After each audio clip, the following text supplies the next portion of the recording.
In this episode, we are taking a simple look at sandboxing, isolation, and application virtualization, so you can see why virtualization matters in everyday support and security work. These terms can sound more advanced than they really are, especially when people explain them in a way that makes them feel abstract or overly technical. At the beginner level, the main idea is very practical.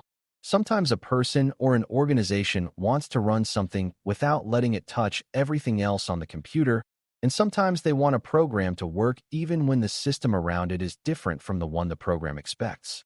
When you understand those two needs, a lot of the topic starts to make sense because sandboxing is about safe separation and application virtualization is about making software easier to run without changing the whole machine. Before we continue, a quick note. This audio course is part of our companion study series. The first book is a detailed study guide that explains the exam and helps you prepare for it with confidence. The second is a Kindle-only ebook with 1,000 flashcards you can use on your mobile device or Kindle for quick review. You can find both at Cyber.Me in the Bare Metal Study Guide series. The word isolation is the best place to start because it is the simplest idea underneath everything else in this lesson. Isolation means keeping one thing separate from another thing so that a problem in one place does not automatically spread everywhere else. In computing, that usually means keeping an app, a process, a file, or a test environment from having full access to the rest of the system unless it truly needs that access. A technician should think of isolation as a controlled boundary. The system still allows work to happen, but it puts limits around where that work can go, what it can change, and how much harm it can do if something goes wrong.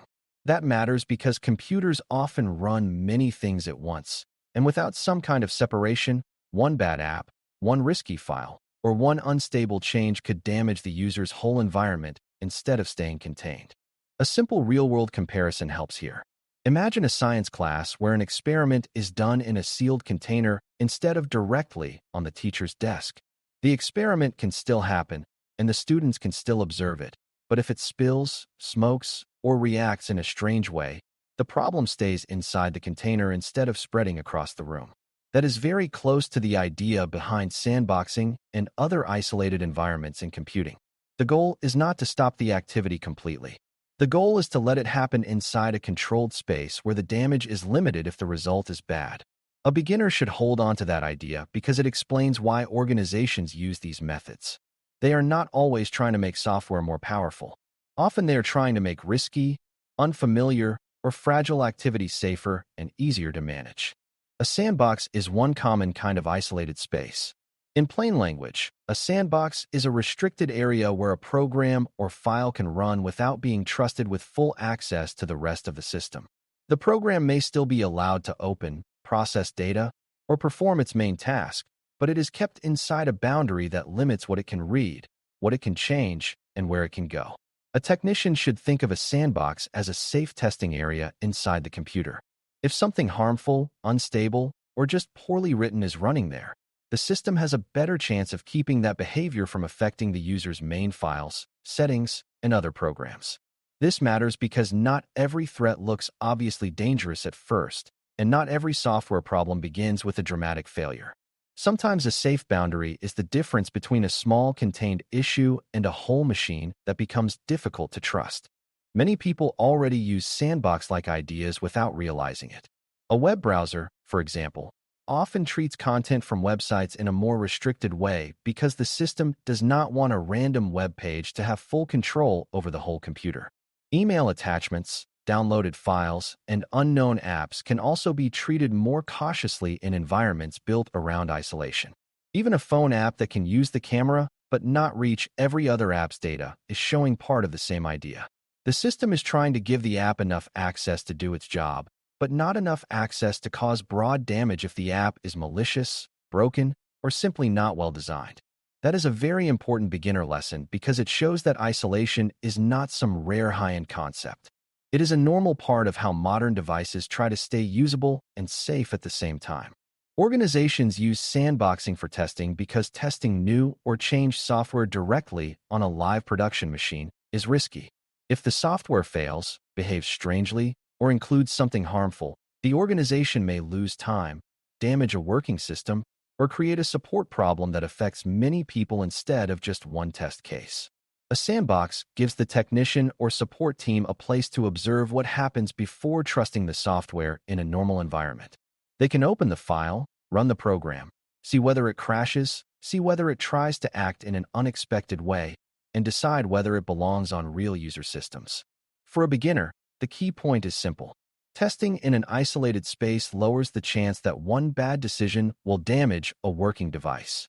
That is why support teams and security teams like sandboxes. They allow curiosity and caution to exist at the same time.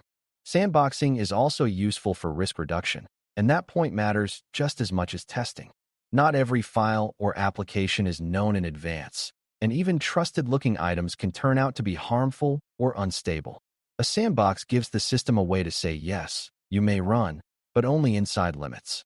That kind of control can reduce the impact of malware, reduce the spread of damage from a broken application, and reduce the chance that a user mistake becomes a full system failure. A beginner should notice that the goal here is not perfect safety, because no single control solves every problem. The goal is to lower the danger and make the outcome more manageable. In support work, reducing risk is often just as valuable as fully stopping a threat, because a smaller, contained problem is much easier to recover from than one that has already reached the whole device or network. Application virtualization is related to this bigger idea of separation, but it solves a different problem. Instead of mainly focusing on safe containment, application virtualization focuses on how a program is delivered and how it runs without depending so heavily on the normal system around it. In plain terms, the application is packaged in a way that helps it carry more of what it needs with it, rather than expecting the operating system to already be set up in exactly the right way. This can make it easier to run older software, keep apps from interfering with one another, or deploy programs in a more controlled and repeatable way. A technician should think of application virtualization as a way of separating an app from the normal system environment so the app can work more predictably. That does not mean the app is floating in magic space. It means the app is less tied to every small detail of the local machine. This idea becomes easier to understand if you think about software compatibility problems. Sometimes a program works well on one computer but fails on another because the settings, support files, or system conditions are different. That kind of mismatch creates support calls because users believe the app is broken, while the real issue is that the environment around the app does not match what the app expects. Application virtualization helps reduce that problem by giving the app a more controlled environment to use. Instead of depending so much on the local system to provide every detail exactly right, the app brings more of its own expected setup with it. For beginners, the main point is not the packaging method itself. The main point is that application virtualization helps software run more consistently across different systems, which saves support time and reduces the confusion that comes from one user working fine while another user sees only errors. Another way to think about the difference is this. Sandboxing is mostly about limiting what something can do in order to keep the rest of the system safer. Application virtualization is mostly about helping something run in a cleaner, more controlled way so that it does not depend as heavily on the local system. They both use separation, but they use it for different reasons. A sandbox says you may run, but inside a restricted area. Application virtualization says you may run, but in a prepared app-focused environment that helps avoid conflicts and compatibility issues. A beginner does not need to force these into one identical definition. It is enough to understand that both ideas use controlled boundaries, but one leans more toward safety and containment while the other leans more toward consistent software delivery and easier support. Organizations use application virtualization because it can make life easier when they need to support many users, many devices, and many versions of software at the same time. If an older business app still matters but does not fit neatly into the current system environment, application virtualization may help keep it usable without forcing the whole machine to be changed around that one program. If two applications do not behave well together on the same system, this method may help reduce that conflict.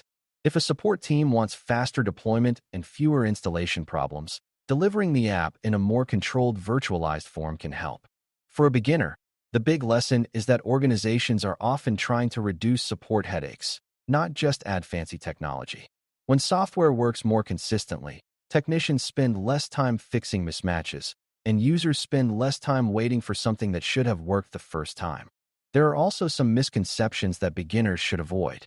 One is thinking that sandboxing means complete safety no matter what happens. It does not. It simply adds protection by limiting access and reducing damage if something goes wrong. Another is thinking application virtualization means the program is no longer using real system resources. It still depends on the real computer for processing power, memory, storage, and other basics. Some people also mix these ideas up with a full virtual machine, VM, but they are not the same thing. A VM behaves more like a full separate computer, while sandboxing and application virtualization usually focus on restricting or packaging specific software behavior within the broader system. Those differences matter because support decisions change depending on what kind of environment you are actually looking at. A support technician is likely to see these ideas in several simple scenarios. A security tool may open an unfamiliar file in a restricted space before the user is allowed to trust it. A browser may isolate content, so a dangerous website has a harder time reaching beyond its tab or process. A business may use application virtualization to keep an old line of business program working on newer user systems without rebuilding every desktop around that one app. A test team may run a suspicious or unstable tool in an isolated environment first, so they can watch what it does without risking the main machine. These examples all point back to the same beginner lesson. Virtualization matters because it gives people better control. It lets them separate risk, manage compatibility, and make software behavior more predictable instead of trusting everything equally and hoping nothing goes wrong. This topic also helps explain why virtualization matters beyond just saving hardware or running extra systems. Sometimes virtualization matters because it creates a safe place to test. Sometimes it matters because it helps a difficult application keep working. Sometimes it matters because it reduces the damage a bad file or bad app can cause. In other words, virtualization is not only about making one physical computer behave like many computers. It is also about using separation in smart ways to improve control, reliability, and safety. That is a very important point for A+ learners because it turns virtualization from a vague advanced topic into something practical. It becomes easier to understand when you stop asking what fancy thing it is and start asking what everyday problem it is trying to solve for the technician, the user, or the business. By the end of this topic, sandboxing and application virtualization should feel much less abstract and much more useful. Isolation is the core idea because both methods create boundaries that help control how software behaves. Sandboxing gives a risky or unknown program a restricted place to run so the rest of the system is better protected, while application virtualization helps a program run in a cleaner, more controlled environment so compatibility and deployment become easier to manage. Organizations use these methods for testing, compatibility, and risk reduction because they lower the chance that one app, one file, or one software mismatch will create a larger problem than it needs to. Once you understand that, you can see why virtualization matters. It is not just about running more things. It is about running them more safely, more predictably, and with fewer support problems along the way. Thanks for listening. For more audio courses, daily newsletters, and more, please visit BareMetalCyber.com.